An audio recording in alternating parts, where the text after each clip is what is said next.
Magandang gabi mga kababayan. Welcome po sa aking munting YouTube channel, Biker Adventure. Mga kababayan, patuloy pa rin po ang ginagawa ng mga kapulisan doon sa QGC mga kababayan. At parang walang nangyari sa mga assassinate hearing. Nakakadismaya mga kababayan. Yung Senate hearing ang ginagawa ni Robin Hood Padilla at ni Ronald De La Rosa mga kababayan. Hindi man lang nila si General Torre mga kababayan, parang nakakadismaya. Pati maging ang Human Rights Commission mga kababayan. Ang human rights talagang matindi, no? Magsisimula pa lang sila, mag-iimbestiga pa lang mga kababayan. Monitor pa lang nila, samantalang ang dami na nagawang violation, paglabag sa karapatang pangtao. Marami nang nilabag ang grupo ni General Torre mga kababayan. Tsaka hindi lang yan ang mga kababayan, parang nasanay na rin tayo sa issue na yan, yung pagkubkob ng PNP sa Kingdom of Jesus Christ property mga kababayan. Ito talaga isang maliwanag talaga na tinitik over na talaga nila yung na yan, Kingdom of Jesus Christ mga kababayan. Yan nga yung haka-haka dati sabing aagawin ng aagawin ng administrasyon yung na yan, property ng QGC. At saka mayroon bang mga kababayan yung patungkol kay Alice Goo, no? Sabi pa ni PBBM, hindi daw nakilala si Abalos. Ang dami pang sinasabi patungkol kay Alice Goo mga kababayan. Pero ayun mga kababayan, mayroong bang nagkalat sa social media yung pagiging sweet ni Abalos sa ni Alice Goo sa ni ni Maribel mga kababayan. Ito ba mga kababayan, Drop it to the flow, drop it to the flow then.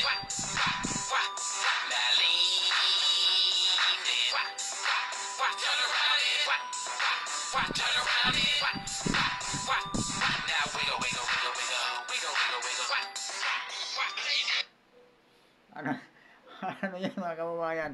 AI ba yun? AI ba yung na yun? Video na yun? Makasasabihin na naman nila. Ito si Alice Goo mga kababayan, ngayon close na close sila mga kababayan. Ibig sabihin mga kababayan, yung ginigisa nila sa sa Congress itong si Alice Goo mga kababayan, palabas lang yon. Mahilig talaga itong administrasyon natin ngayon mga kababayan sa mga palabas ba, mga sila mga kababayan, mga actor, no? Nagiging artista to si Abalos, si Maribel.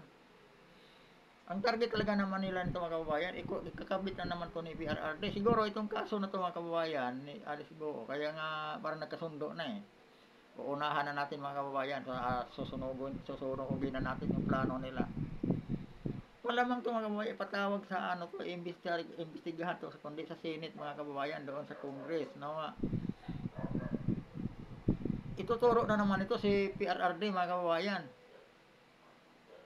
Malamang talaga yun, ikakabit na naman siya kasi di ba, una-una si Tibuloy talagang tinira nila ng gusto.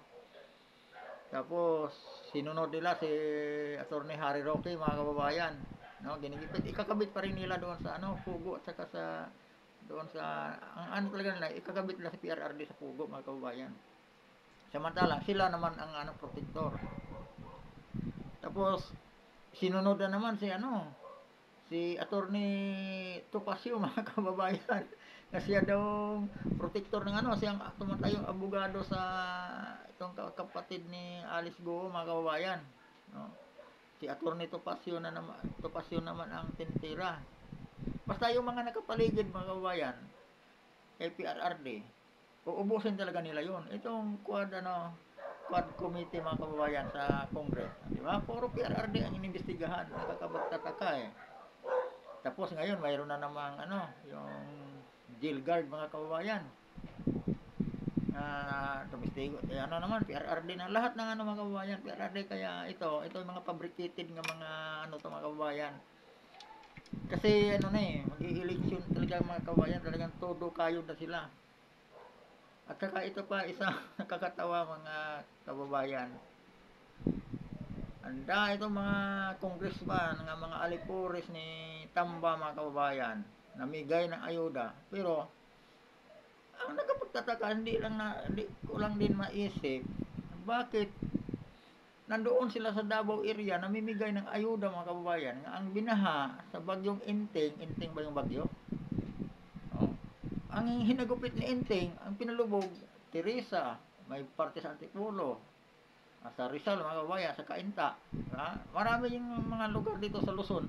Ang pinalubog na nangailangan ng ayuda, ang mga congressman namigay ng ayuda, ayun ko itong mga congressman. Halatang halata mga kababayan, ito na pamumulitika na. Nag-import sila doon sa Davao City, sirang-sira na sa Davao, wala na silang maano doon. Kahit anong gawin pa nila sa taga Davao mga kababayan, hindi na sila obra. Basang-basa na ng mga Pilipino yung galawan nila. Sinubukan nila mga kababayan pasukin ang area ng mga Duterte. Ito nga si Tamba sa area nga niya, hindi pa siya hindi pa siya sigurado sinusukan na rin siya sa mga taga-Tacloban di ba? Yung taga-Tacloban yung napunta diyan sa Maisog Rally, pinapakyo-pakyo pa siya. Kung maganda ang pamumuno niya mga kababayan, hindi siya gaganyanin ng mga taga-Tacloban City. Pinapakyo-pakyo pa siya. Papakyuhin pa siya ng kababayan niya kung maganda ang pamumuno niya. Kaya ito mga kababayan talaga nakapagtataka Si BP Sara mga kababayan, ginigisa sa Congress kasi ba yung sa budget nila mga kababayan itong 2025 na yung para sa mga ayuda, di ba sinasabi nga Risa Hontiveros, pati yung NPA mga kababayan na nandyan sa Congress, na kinupkup ng mga Congress, yung protector ng mga NPA na si Franz Castro, diba? Bakit daw ang office of the vice of the president mga kababayan kailangan pang magkaroon ng proyekto na katulad ang kinukopya lang doon sa sa DSWD ang namimigay daw ng ayuda. Andyan naman daw yung ahensya sa gobyerno naatasan doon yung DSWD nga, diba? Siyang mamimigay ng ayuda. Pero ang mga congressman mga kababayan nandoon ngayon napunta sa Davao City upang mangmudmud ng ayuda. Di ba? Ito katarantaduhan ng ating ngayon mga kababayan. Kaya itong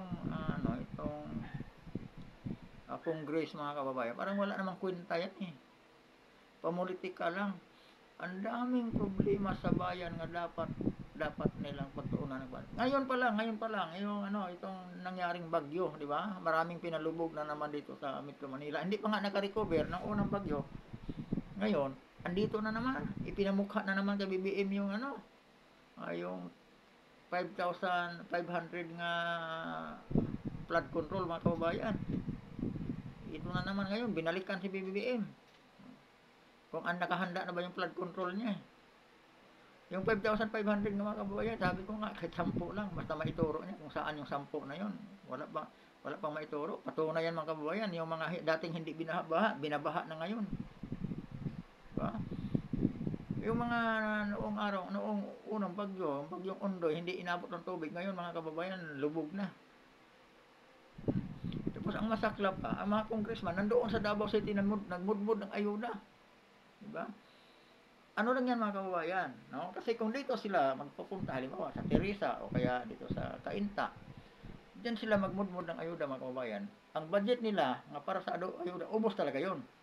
Maubos yun kasi nangangailangan ng ayuda yung mga kababayan Yung dito sa Luzon.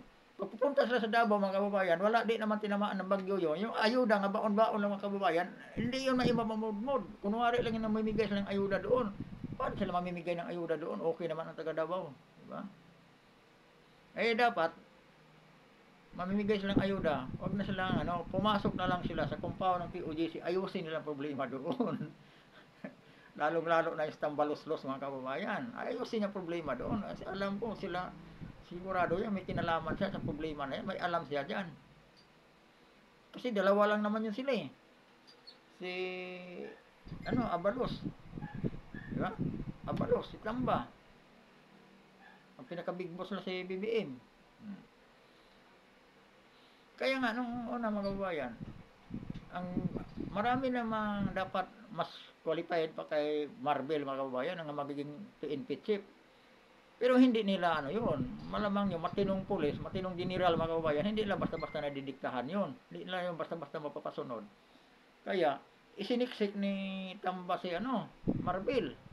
Tuta niya eh. Di ba? Tapos yun, tinibag nila yung provincial commander ng Davao. Original commander o provincial. Di ba? Tinitibag lang. Isinisiksik nila ngayon yung isang pulis mga kababayan na tagtad ng kaso. Tagtad doon sa sa Samar, sa may Kalbayog Samar mga kababayan. Isinukan ng taga Samar yan. Napuntang Quezon City. Nagkaroon na naman ng problema sa Quezon City. Binitbit ngayon ni Marvel mga kababayan doon sa nilagay sa Davao City. O ito ngayon, nagka-problema. Pero nakakadismaya din mga kababayan talaga si Bato de la Rosa eh. No? Nakakadismaya. Siya pang nakikiusap kay gaano ba talaga ka bigat yung provincial commander mga kababayan kaysa Senado, di ba? At saka may violasyon, may ang dami talagang nalabag na violasyon. Andoon pa yung taga CHR mga kababayan, ang sinasabi ko, yung CHR naman talaga ay protector lang ng NPA yun eh. Hindi naman talaga yung protector sa mga sa lahat ng Pilipino eh, di ba? Si HR siya ang naatasang taga pamahala sa karapatang pangtao sa lahat ng Pilipino, hindi lang sa NPA. Pero makita naman ngayon mga kababayan, patunay na ngayon mga kababayan, ilang buwan na yun ang hinaharas yung di ba? Hinaharas ang QDC. Ang CHR mga kababayan, magsimula pa lang mag-imbestiga. Oh. Mumonitor pa lang sila. Noong June 10, dapat noon pa lang, pagputok pa lang noon, ang dami ng violasyon. Pero ang CHR mga kababayan, wala, panggalaw. Diba? O, diba, nabanggit nga ni Bato de la Rosa, noong 1980s pa mga kababayan, nangyayari. Pag may napatay ng NPA doon sa encounter sa Davao mga kababayan, diba, malakas ang NPA sa Davao, ng mga taon na yun. Pag namatayan ng NPA, kinahaponan, may report na agad yung diba, may report na agad yung CHR. Oh, ganun ka one-sided ang CHR. Yun din ang nakikita ko mga kababayan sa ginagawa ng CHR, di ba? Inuulit-ulit ko na yun mga nakaraang vlog ko. Ako talaga, wala talaga akong tiwala at believe yan sa CHR na yan. Alam niyo kung bakit? Uulitin ko na naman yung topic ko.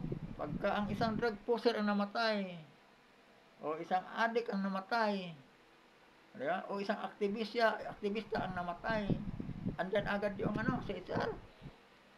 Ididiin pa nila si PRRD noong araw. Di ba? Yun talaga, andyan sila agad. Pero ito ngayon, pamumuno ni BBM, mga kababayan, ang daming paglabag sa karapatang pangtao ang nagawa itong administrasyon ni BBM. Ang CHR walang tibo. Bakit ho? Magkakumbay na ba sila? Nakipagkunsaba na ba ang administrasyon sa mga makakaliwang grupo, mga kababayan? Diba? Kung nababayaran na ba ang CHR? Kasi sa panahon ni PRRD, gusto ni PRRD tanggalin, abolish yung CHR eh. No? Tanggalan na ng budget. Pero itong CHR mga kababayan, ang masaklap, may malaking budget ito, hindi ito kini-question ng mga kung lalong-lalo na yung si Franz Castro mga kababayan. Nakatutok si Franz Castro doon sa confidential confidential fund ni BP Sara nga inalis na nga yun sa budget. Kasi ang confidential fund mga kababayan, kaya todo protection protekta si Franz Castro at saka itong si Raul Manuel mga kababayan. Kasi pagdating sa confidential fund, malamang tatamaan talaga ang sektor nila, yung mga NPA mga kababayan na pinoprotektahan nila. Kaya gusto nila talagang bubutlatin kung ano ang sa nilalaman ng confidential fund, di ba? Alam lang confidential, gusto pa nilang sasabihin sa kanila ng ganun katindi itong mga natin mga kababayan. Ang masakit lang dyan, masakit lang talaga, para bang ang ating gobyerno, ang ating mga engineer, maliban sa mga militar, talagang tiklop ang dyan kasi nakikialam kasi mga politiko mga kababayan. Itong problema sa insurgency mga kababayan, kung hindi lang nakikialam mga politiko dyan, matagal na nang tapos yan, matatapos kaya tapusin ng mga militar yan. Ang problema lang, nakikisaw-saw ang mga politiko kasi nakahalo na sa kanila yung mga legal front ng mga makakaliwang grupo. Andiyan si Francis Castro, si Arlene Brosas, si itong bakla nga si Raul Manuel, di ba? Marami yan sila mga kababayan, mabuti natibag na yung iba. Ang natitira lang ay apat. Si Risa Hontiveros, Raul Manuel, Franz Castro, Arlene Brosas. Yun talaga sila mga kababayan. Napapansin nyo sa budget hearing ng ni BP Sara, yun talaga sila. Ang budget hearing sa 2025, ang pinag-usapan mga kababayan, year 2022 to 2023, confidential pa ng confidential. Yun ang tinitira na sa Vice President mga kababayan. Kaya lang, alam na ng mga Pilipino yan. Alam na ng mga tao, kaya wala nang yun. Tapos itong sa QOJC mga kababayan, ang ngayon mga quad committee mga kababayan, quadcom tawagin nila, apat na yan mga kababayan, hihiwalay. Pero pansinin niyo mga kababayan, ang mga kasong inimbestigahan yung mga mga kasong mga scripted. Lahat yun mga kababayan, Duterte ang di ba? Nagkapagtataka. Bakit sa panahon ni Duterte, sa panahon ni Duterte, tinitira na yung mga kababayan, problema doon sa sa EJK, sa Mayor pa si Duterte, yun ang tinitira na ni Laila de Lima nga pati yung mga pulis na tauhan ni Duterte, ginapang ni Trillanes, kinuha Trillanes mga kababayan. Bumabaliktad. Siyempre, pira-pira lang yun. Walang nangyayari, di mapatunayan. Diba? Tapos ngayon, ito na naman. Binalik na naman. Tapos ngayon mga kababayan, nililinis sila. Yung mga nakapaligid lahat ng Duterte mga kababayan, yun ang inuna nila. Tapos andyan yung mga scripted nga mga witness. Pero nagbago mga kababayan, di ba? Yung isang vlog ko nga talagang binabatikos ko ng husto yung mga witness lang nga nagbabasa mga kababayan. Yung naalala niyo yung yung bilanggo nga siya doon pumatay sa inutusan daw ni Duterte nga ipapatay yung tatlong Chinese drug lord. Yung salaysay yung mga kababayan, talagang binasa niya, hirap siyang basahin. Ibig sabihin, hindi sa kanya yung mga kababayan. Script lang yung binigay sa kanya. Kumbaga, ginamit lang siya. Sige, hindi natin alam kung magkano offer sa kanya. Basta ito, ituturo mo si Duterte. Ganon, di ba? Makikita naman mga kababayan sa takbo ng kanilang kunwaring investigasyon mga scripted. Lahat ng hearing sa Kongreso mga kababayan, puro scripted pagdating sa mga Duterte. Yung patungkol doon sa kay BP Sara, di ba? Matalino rin si BP Sara sinisira niya yung script ng mga kung sa Kongreso ng kababayan, nasira. Sabi ni stick to plan daw. Stick to plan kasi nalabas siya sa plano hindi siya sinasagot ng matuwid ni BP Sara. Lagi sinasagot ni BP Sara nga nandoon na yung niya sa iniwan niya na sa Kongreso. Di ba? Di paliwanag, di na sila nagpapaliwanag kasi nandoon nga naman daw yung proposal budget proposal, nandoon na lahat ng proposal tatanong kung ano-ano pang tinatanong na tama, naisahan sila na BP Sara mga kababayan. Wala silang nagawa Yung anak pa lang yun paano pa kung yung ama ang kaharap nila, uubra kaya sila?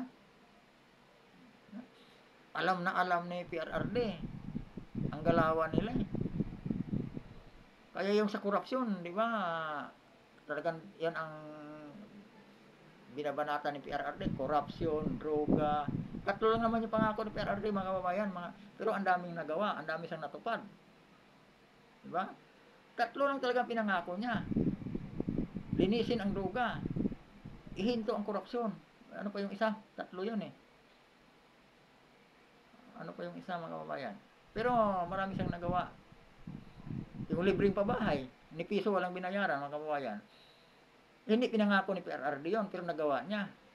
Alam ng taga-Tacloban yun. At saka dito sa PNP housing mga kababayan, yung inagaw ng mga aktivista nga kadamay. Di ba? Yung kadamay mga kababayan, nakatira dyan, walang kahit piso, walang nilalabas yung mga yan. Di ba? Wala sa yun, wala sa plataforma ng PRRD yun. Kay BBA mga kababayan, Ang dami sa kasing pinangako, pero isa walang natupad. Isa na dyan mga kababayan, yung ano, yung libreng pabahay para sa mga mahihirap.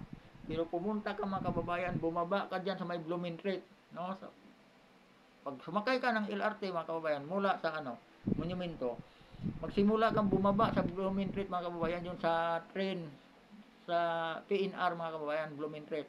Maglakad ka papuntang Santa Cruz dyan. Ang dami mo makikita dyan mga kababayan. Ng mga taong may mga anak na maliliit pang natutulog sa kariton sa gilid ng kalsada mga kababayan. Kawawang kawawa nating mga kapatid ng mga walang masisilungan. Dapat yun ang inuna. Dapat yun ang unang inaaksyonan. Binigyan dapat yan ng masisilungan. Diba? Kasi pinangako libreng pabahay para sa mahihirap. Isa nga yun ka mga kababayan, nga pinaglalaban ko rin yung ano ni BBM no, na ay isa rin ako talaga nabudol. Pero kung si Sara mga kababayan, sa totoo lang kung lumaban, kay Sara talaga mapupunta yung boto namin, hindi kay BBM. Mas dagdagan sa marami niyang pinangako. Ang panahon daw ng tatay niya, ang kuryente ay napakababang halaga lang for maintenance purposes lang, kasama tubig. Kasi ang ano daw ng kuryente, sabi niya, ang bill ano na sa mga sambayanan, di ba? Parang naging kurpo lahat ng mga ano, parang may ano na doon sa metro kasi naging sa gobyerno na nga yung, di ba? Sa gobyerno na ano na ng gobyerno yung Meralco panahon ni Marcos. Kasi bumagsak na lobi si Lopez, pinasalo na ano, sinalo ngayon ni Marcos yung sa Meralco. Pero pag upo ni Core, yung tarantadong Core, ibinalik kay Lopez na ni piso walang binayaran mga kababayan. Diyan tayo naisahan. Diyan naisahan ng ano, doon muli nang nabuhay ang mga oligarko. Diba? Noong sa plataforma ng kampanya sa BBM, yun talaga pa, yun din ang isa din yung mga kababayan sa pinangako niya. Mababang bayarin ng kuryente, yung tubig, panahon daw ng tatay niya, wala naman daw ang bayad niya. Ano lang, ang bayad 3 piso lang for maintenance purposes lang daw. Kasi sa gobyerno naman daw yan eh. Tama naman eh, sabi niya eh. Tapos sa mga magsasaka, pangako niya, tulungan, paanuhan yung mga magsasaka, suportahan. Lalagyan ng mga irrigation kasi dati daw sa panahon ng ama niya may ano naman National Irrigation Association, di ba? Na ano yun, pinatayon yung mga malalaking dam dito sa atin, mga mega dam. Nagiging private na. Ibinibenta na sa mga private. Yun ang ano niya, maganda naman yung pinangako niya, mga kababayan. Tapos higit sa lahat yung 20 pesos nga ano, kilo ng bigas. Kaya naman daw pabuti ng 20 pesos, bakit hindi natin baba sa 20 pesos? Anong sabi niya eh? Kaya mga kababayan, isa walang natupad, no? Walang natupad. Na infrastructure nga, wala siya eh. Mayroon nga siyang sinasabi na ano eh. Diba? Mayroon nga siyang sinasabi mga kababayan, nakakatawa hanggang ngayon, matatawa pag maalala yung ano eh. Diba? Yung mayroon na tayong 5,500 flood control nga ano na ngayon, operational na. After 2 days mga kababayan, pinahiya siya ng kalikasan eh. Talagang mismo ang kalikasan ng mga kababayan nag-ano sa kanya nga sinungaling siya, nagpapatunay. Kaya binagyo agad after 2 days, di ba? Lunes nagsabi, Miyerkules lumubog yung lumubog yung dito sa may Northville. Northville 4A sa dito sa may Lambakin mga kababayan, Marilao, Bulacan. Diba? Hindi lang yan, ang dami pang lugar nga lumubog. Metro Manila lumubog. Kaya napahiya siya, nasaan yung flood control? Diba? Bakit lumubog? Gumastos ang gobyerno mga kababayan ng 1.2 billion yata yun araw-araw sa flood control na yun. Nasaan napunta yun mga kababayan? Ha? Kaya hindi na maipatawag. Bakit nila hindi pinatawag ang DPWH? At saka yung nagkukontract mga kababayan sa flood control na sinasabi. Hindi, bakit hindi inimbestigahan sa mga congressman? Kasi pag imbestigahan yun, magkasukahan baka mamaya. Lahat ng congressman doon sablay, damay. Diba? Kaya hindi naman yun. Ang iniipit lang si BP Sara. Ang loko-loko talaga ito. naman natin mga kababayan. Pero ito yung election mga kababayan, ito nag-import ng mga congressman nandoon sa Davao City. Pinasok na nila yung baluarte ng mga Duterte. Nakasasayang lang sila ng oras doon mga kababayan. Yung pinupuntan na doon, dapat dito na lang. Yun ang nakapagtataka eh. Ang Luzon ang tinamaan ng bagyong Enteng. Bakit doon sila sa Davao namigay ng ayuda? Di ba mga kababayan? Ano lang yun? No? Di ba? Isipin natin, minsan din, saka bulastugan ng ating mga congressman mga kababayan. Hindi na nila naisip yun eh. Hindi na sila nakapag-isip. Talagang mahuhulit, mabibisto sila ng mga Pilipino, sambayanan. Mamimigay ka lang ng ayuda, doon ka namimigay sa lugar nga hindi naman nasalantaan ng kalamidad. Ang kalamidad dito sa Luzon, sa Metro Manila. Dito sa mga kalapit nga lalawigan, kalapit sa Metro Manila. Bakit doon ka sa Davao namimigay ng ayuda? Ilang congressman na doon mga kababayan? Dami, nanguna pa si Bong Revilla, Tambalos-Los. Ha? Mga kababayan, sa midterm election, itong election 2025, alam na mga kababayan. Mayroon ng line up nga binigay yung mga Duterte group mga kababayan.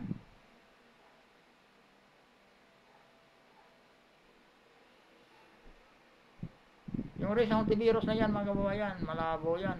Kaya lang naging senador yan dahil kay Sara Duterte. Duterte pa rin mga kababayan kapag panalo sa kanya. Di ba? 2 beses na siya nag-attempt pumasok sa Senado. Laglag siya eh. Bigo, di ba? Pangatlo.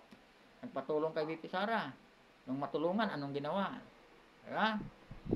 Uulitin pa ba yun mga kababayan? Sabagay, yung si Hontiveros, di ko naman talaga binoto yan.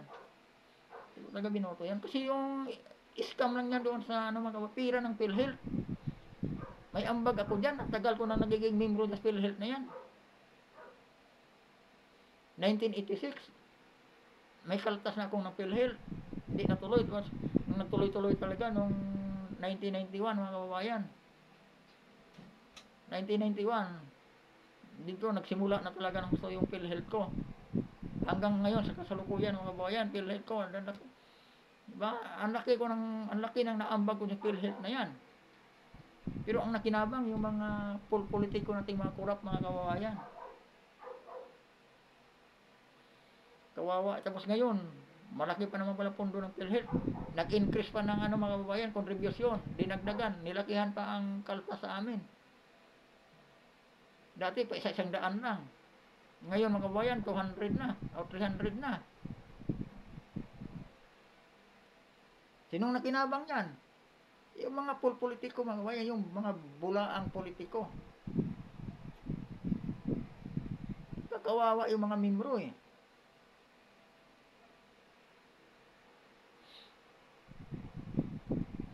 Kaya mga kababayan, pagkakataon na talaga natin, ngayong itong 2025, manunuyo na naman yan. Yung sa congressman mga kababayan, dapat nga yan, abulis lahat yung mga yan. Dapat yung congressman kababayan, abulis na yan. Di ba? Ang lakas ng loob nila mga kababayan, maghanap ng resibo sa ginagastos ng confidential fund. Di ba? Pati ombudsman mga kababayan, pero pahiya si mga kababayan. Si Franz Castro. Hindi naman kasi abogado si Franz Castro, mga kababayan. Tira lang siya ng tira. Hindi naman niya alam yung ibang pinagsasabi niya eh. Diba? Kaya sinagot siya ng ombudsman. Sinasabi niya, nakakatawa, hindi na yung confidential, agent kung, hindi na yung confidential, paano kung i-detalye, isasabihin pa namin sa inyo. Diba? Isasabit mo lang resibo. Halimbawa, mga kababayan, mayroong suspect ka isang commander ng NPA, di ba? Ipasubaybayan, pamonitor yan ngayon kasi commander, mga kababayan, halimbawa, may commander nga pasusundan, huhulihin yun. Ano yun? Uutos ka ng mag-i-spy doon, nga libre. Paano yung pamasahe, pagkain nun, ng tao nung magsusurveillance noon, yung magmumonitor. Yan ang ibig sabihin ng Ngayon, gusto ni Franz Castro, mga kababayan, na malalaman niya ang galaw ng ang galawan ng confidential fund kasi parang may aware na yung mga NPA. Kaya gusto niyang malaman mga kababayan. Yan lang naman ang niya doon purpose niya eh. Kaya nga pinipilit kung ano daw ang nilalaman ng confidential fund.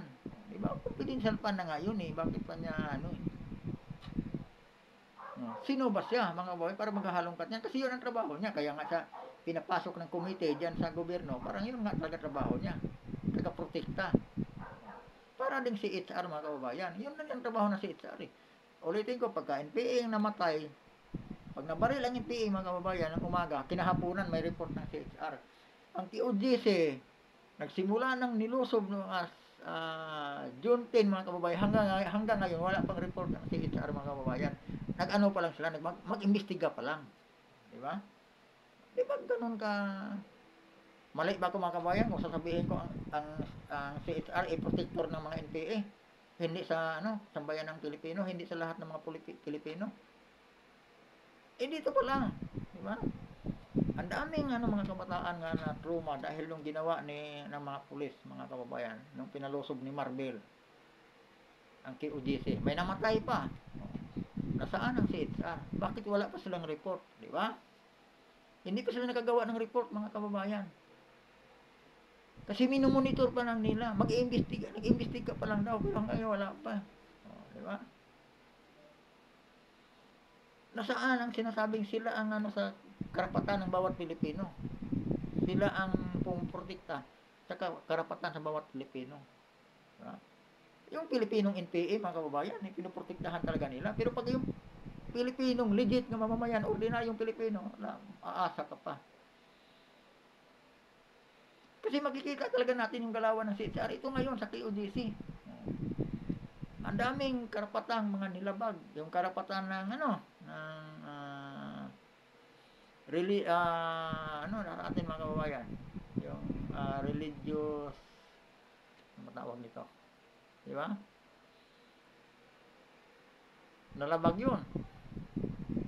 At saka mismo, mga kababayan, sa compound, sariling compound ng KOJC sa Kingdom, yung mga kababayan, hindi sila makapasok doon sa property nila kasi ginawang ng mga pulis. Mga pulis ngayon ang naghahawak. Ano na nga ito? Na nga, si General Torre, inagaw na talaga niya ang Kingdom, KOJC. Yung freedom of, yung religious freedom, mga kababayan, nalabag na. Diba? Nasaan yung CHR? Bakit hindi nila yon? Yung karapatan ng mga bata nga mag-aral, mga kababayan, ilang linggo na hindi nakapasok sa school, di ba? Mga bata yun. Nasaan ang CHR? Natakot sila kay Torre? O talagang kasabwat na nila si Torre? Kasi ang CHR, mga kababayan, ang paborito ng CHR ko, yung mga grupo, mga kababayan, nga nanggugulo sa estado, yung mga grupong nanggugulo sa mga nananahimik ng mamamayan. Yun ang ng CHR. Pagka ang PNP, mga kababayan, ay ang nilusob yung mga patulad dyan sa UP, Diliman, mga kababayan. Pag yun ang nilusobin yung mga aktivista dyan, anuhin ng mga pulis, andyan agad yung CHR. Sisigaw agad yung karapatang pangtao, mga kababayan. Andyan agad sila, yun agad yung mga CHR kasi alam naman natin yung UP, andyan ang mumula yung mga ginagawa lang recruit, yan yung UP na yan. Pag yan ang pinasok ng mga pulis, mga kababayan, nag-iimbestiga, mga pulis dyan, andyan yung CHR, sisigaw agad yun. Sisigaw agad yun sa mga karapatan nga. Diyan sila magaling, mga kababayan, expert sila dyan sa mga karapatan, limpik ng mga karapatan na yun.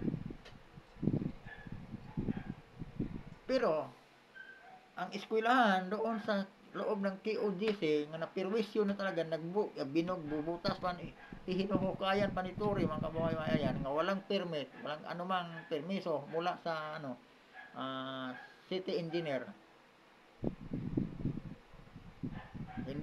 Hindi gumalaw ang CHR, mga kababayan.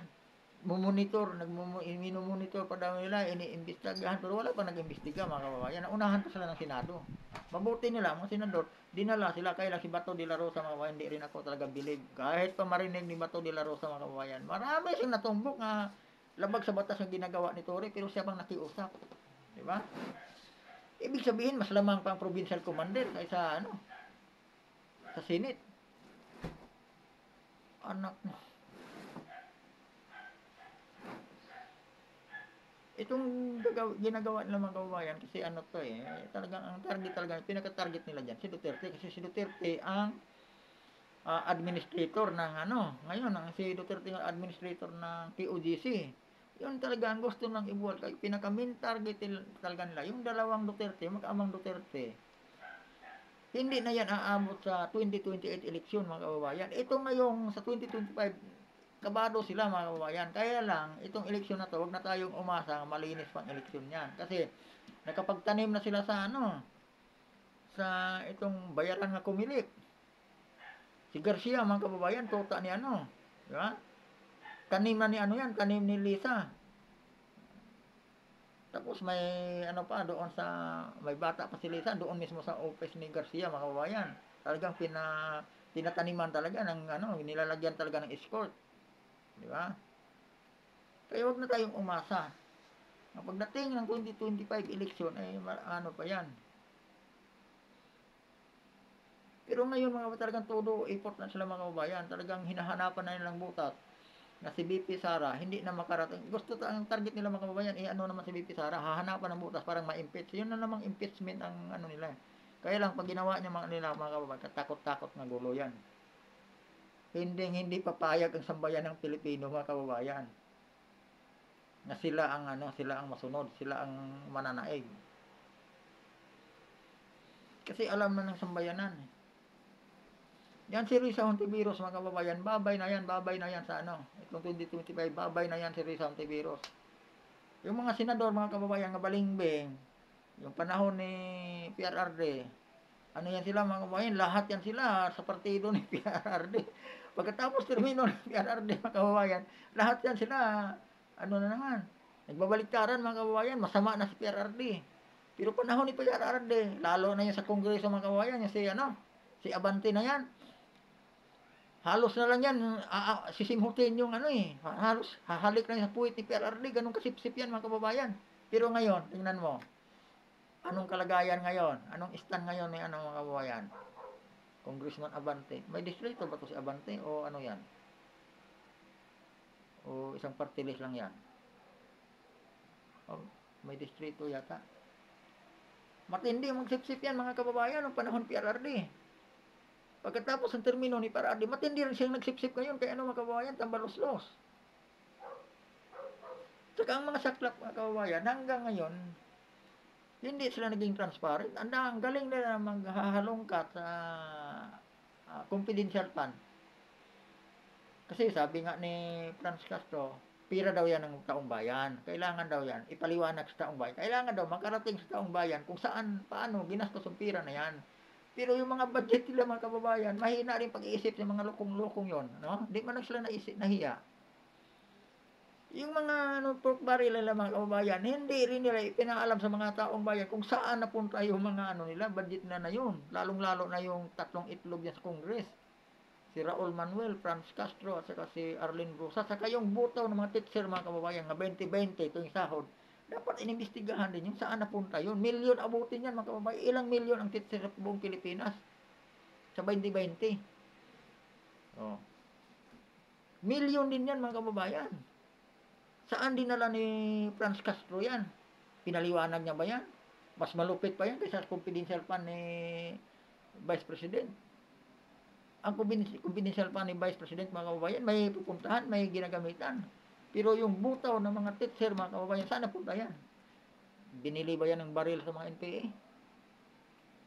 Saan napunta yan? Diba? Si BP Sara mga kababayan, walang bahay dito sa Metro Manila, nagrenta lang ng apartment. Pero yan si Franz Castro mga kababayan, saan nakatira yan? Diba? Malupit. Yung mga congressman, ang lalaki ng mga ano eh, lalaki ng mga mansyon ng malintik na yan. Nasa mamahaling kondominyo pa yan, nasa mamahaling subdivision pa yan dito sa Metro Manila. Pero ang Vice President, nagrenta lang mga kababayan ng apartment. Tapos yun ang sisilipan nila ngayon ng butas. Ay mga loko talaga oh. Diba? Yung tinatanong tama naman yung sinabi ni BP Sara, di ba? Nasa ano na yun eh, sa kuwa na eh. Kasalukuyan iniimbestigahan na ng kuwa. At saka sino ba yung mga congressman na yan, lalong-lalo na si Franz Castro? Sino ba siya upang aanuhin niya yung Vice President. Para pa siyang mas lamang sa Vice President. Eh, gan katindi ang mga congressman, mga kababayan. Kaya dapat ano yan sila eh. Dapat talaga abolish na yung mga lintik na yun eh. Wala namang pakinabang yan. Kaya tulad ngayon, namimigay ng ayuda sa Davao City. Ang nangangailangan ng ayuda, yung lumubog dito sa lumubog sa Bagyong Enteng. Bakit nandoon sila sa Davao City namimigay ng ayuda? O, di ba? Isip ba to ng matinong politiko, mga kababayan? Yun bang ginagawa nila ito? Ito ba'y pag-iisip ng isang matino nga di ba? Government official? Ito si Pedro ang nagugutom, ang bibigyan mo ng pagkain, si Juan. Anak ka ng butik. Ang nagugutom, itong mga nilubog na inting dito sa Teresa. Diyan sa Kainta. Pati sa Antipur. Marami, hindi lang yun. Marami pang nalubog mga subdivision na yung mga sa Pag-ibig, di ba? Yung mga housing. Maraming lumubog. Pero, ang binigyan nila ng ayuda, yung Davao City, ang init-init sa Davao City. Di ba, mga kabayan? Sa tingin nyo mga kabayan, matino bang pag-iisip ito? Anong klaseng mga government official to? Di ba? Di ba ka-abnormalan yan? Ang nangangailangan ng tulong, itong nilubog na inting. Ang binibigyan ng ayuda, yung doon sa Davao City. Yung distrito ni ng mga Duterte. Yun ang pinasok nila kasi mag-i-eleksyon eh. Alam nilang hindi sila makapasok doon ngayon, idadaan nila mga kabayan sa pira-pira. Di ba? Yun, saan galing yung mga pamimigay ng ayuda na yan? Saan galing ang budget niyan? Bakit hindi yan inimbis? Bakit hindi yan pinaano ni Franz Castro? Di ba? Anak ng putiki naman talaga ito. Nagkakaloko-loko talaga ito natin mga kababayan. Saka ito si Alice Go mga kababayan. Hintayin na lang natin. Sigurado yan. No? Ipaimbita yan. Imbitahan yan sa isang hearing mga kababayan. Sigurado yan mga kababayan. Sabihin sinungaling ako. Malamang talaga yan. Ituturo niya si Duterte. Ganun lang yun. Ay yung nila ngayon, magka-close talaga si Abalos at saka si Alice Goo at saka si Marvel, mga kababayan. Yan mga kababayan.